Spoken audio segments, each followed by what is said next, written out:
Mesdames et messieurs, bonjour, bienvenue au journal hebdomadaire de l'Agence vietnamienne d'information. Voici les événements qui ont fait la une de l'actualité du 19 au 25 septembre. À l'invitation du secrétaire général des Nations Unies, Antonio Guterres, le Premier ministre Phạm Minh Chính a envoyé le 22 septembre un message important à une réunion restreinte de haut niveau sur le changement climatique de l'ONU qui s'est tenue à New York. Le dirigeant vietnamien a affirmé que le Vietnam était toujours un membre responsable des Nations Unies et était toujours déterminé et proactif dans la mise en œuvre de ses engagements internationaux avec la plus haute responsabilité. Il a demandé aux partenaires de développer, de soutenir fermement le Vietnam pour aider le pays à atteindre l'objectif de réduire les émissions de gaz à effet de serre, de répondre efficacement au changement climatique et d'assurer la sécurité énergétique de qualité, le développement socio-économique durable, de résoudre les problèmes de sécurité sociale connexes et d'améliorer la vie spirituelle et matérielle du peuple. Phạm Minh Chính a remercié les amis et partenaires internationaux, aux agences onusiennes et au secrétaire général des Nations Unies pour leur coopération et leur soutien dans la réponse du Vietnam au changement climatique.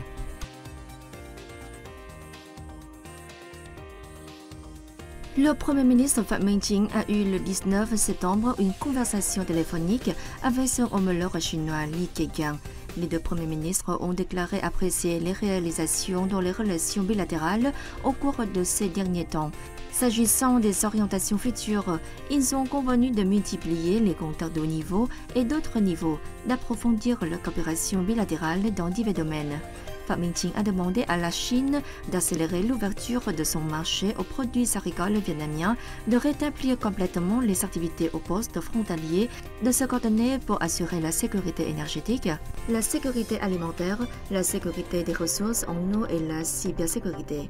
Li Keqiang a proposé que les deux parties promouvent la coopération dans l'économie, le commerce, l'investissement. Les deux parties ont convenu de continuer à maintenir de façon efficace les canaux de communication sur la frontière terrestre et les questions maritimes, de promouvoir l'expansion du terrain d'entente, de résoudre de façon satisfaisante les différends et de maintenir la paix et la stabilité commune. Le Premier ministre Phạm Minh Chính a suggéré que les deux parties continuent de bien mettre en œuvre 3 documents juridiques sur la frontière terrestre entre le Vietnam et la Chine, de poursuivre les efforts pour maintenir la paix et la stabilité en résolvant de façon satisfaisante les questions maritimes. Le vice-premier ministre permanent Phạm Bình Minh a présidé le 23 septembre à New York une cérémonie marquant la 77e fête nationale du Vietnam et le 45e anniversaire de l'adhésion du Vietnam à l'ONU. Il a souligné que la similitude des valeurs et des principes importantes avait créé la base de la coopération et du partenariat entre le Vietnam et l'ONU.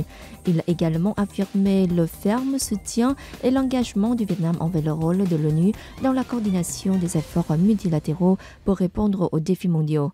Les dirigeants de l'ONU et les représentants des pays ont exprimé leur impression sur les réalisations obtenues par le peuple vietnamien au cours des 77e dernières années, notamment la lutte pour la libération nationale et le développement socio-économique ces dernières années. Ils ont salué les contributions actives et responsables du Vietnam aux affaires communes de l'ONU et de la communauté internationale. Dans le cadre de sa participation à la 77e session de l'Assemblée générale de l'ONU aux États-Unis, le vice-premier ministre permanent Phạm Bình Minh a rencontré le 23 septembre le secrétaire général de l'ONU, Antonio Guterres. Il a réaffirmé l'engagement du Vietnam à travailler avec les pays membres et les dirigeants de l'ONU pour promouvoir des importants agendas communs. Antonio Guterres a affirmé que l'ONU continuerait à soutenir les priorités de développement du Vietnam vers une transition verte, durable et équitable, espérant que le Vietnam va promouvoir fortement son rôle pour contribuer à résoudre les problèmes mondiaux. Le même jour, Phạm Bình Minh a rencontré le président de la 77e session de l'Assemblée générale de l'ONU, Sabah Korossi, affirmant que le Vietnam contribuerait activement au succès de la session. Sabah Korossi a déclaré que le Vietnam était un modèle de croissance économique associé à la protection de l'environnement, souhaitant coopérer avec le Vietnam dans la gestion des ressources en eau.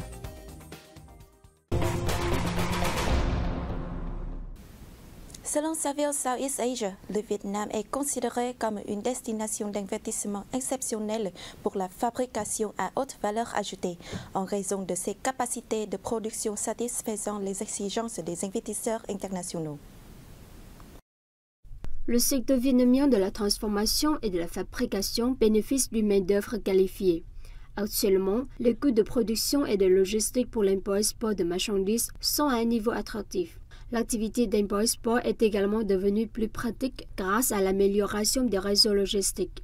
Les coûts de fabrication au Vietnam sont également plus compétitifs par rapport à d'autres pays de la région comme Singapour et la Chine.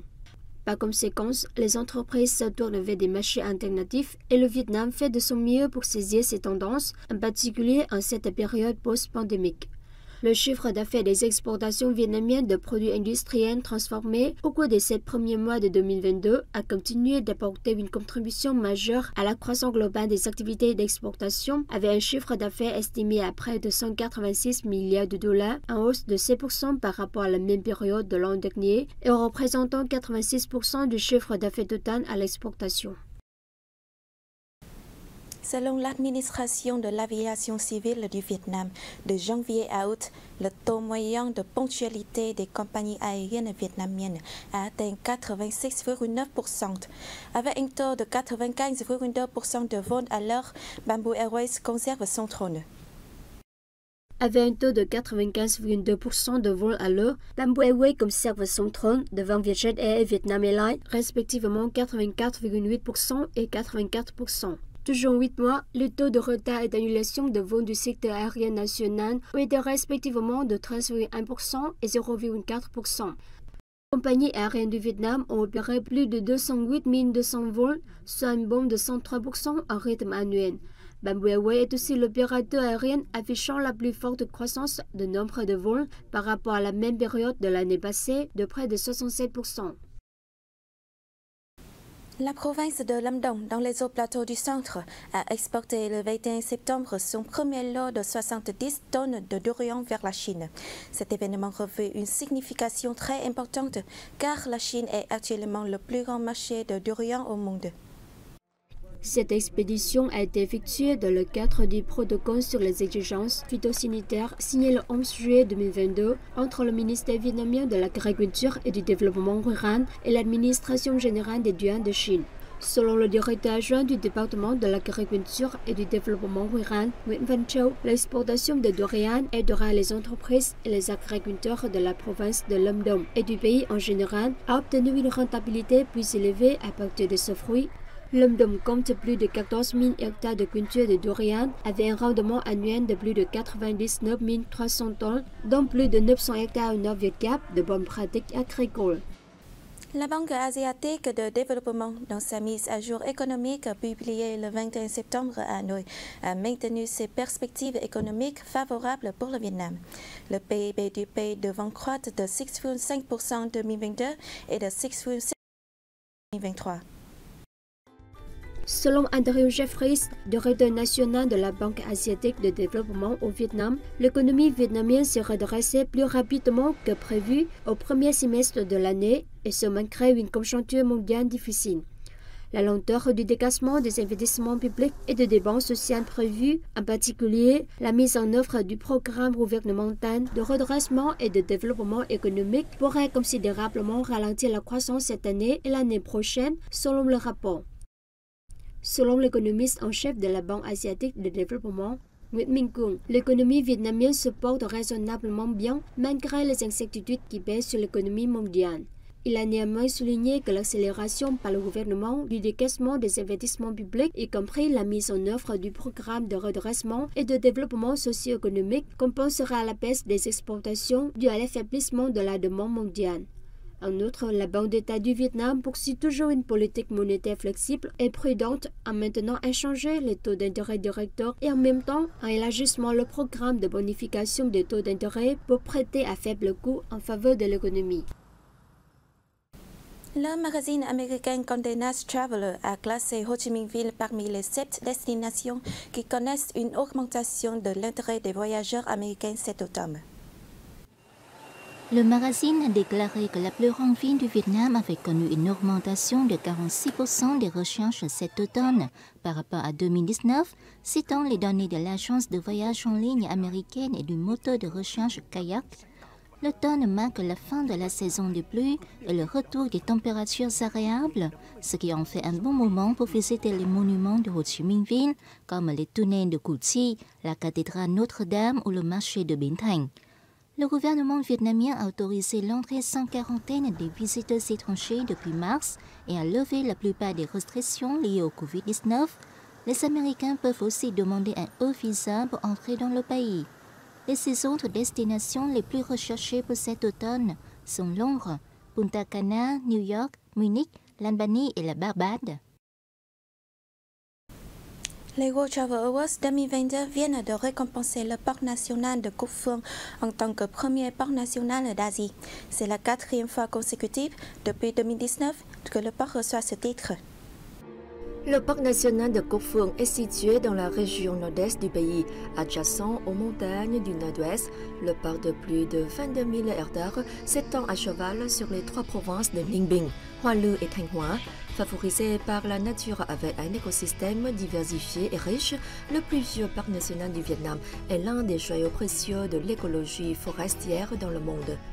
Ces 6 dernières décennies, depuis sa création, le parc national a obtenu de grands succès dans la conservation de sa flore et de sa faune.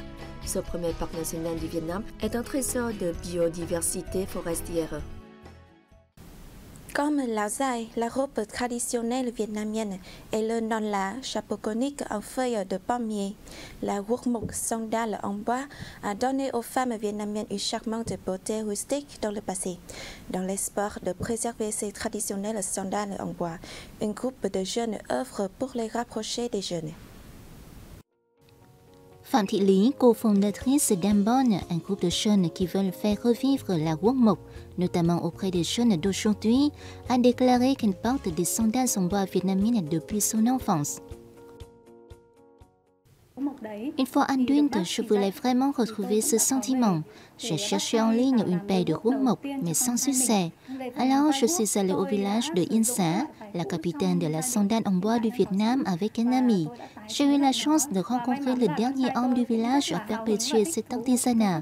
Grâce à ses conseils judicieux, j'ai pu fabriquer une paire de sandales pour mon fils. J'ai utilisé des matériaux recyclés et mon fils les a adorés. Selon Phạm Thị Lý, l'utilisation de matériaux recyclés pour fabriquer les sandales en bois est un bon moyen pour réduire les déchets dans l'environnement. Elle et ses amis mènent actuellement un projet pour faire revivre la guốc mộc dans l'espoir de préserver leur beauté culturelle et d'encourager les gens à utiliser des matériaux recyclés.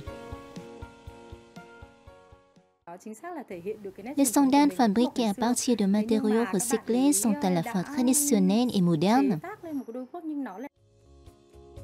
Autrefois, objet quotidien des femmes vietnamiennes, les sandales en bois ont été modernisées par les plus jeunes, avec des motifs brodés et des strass.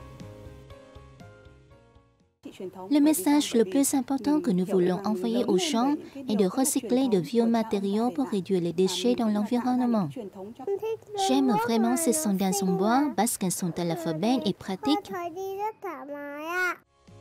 Ces sandales en bois traditionnelles sont également très populaires auprès des clients internationaux.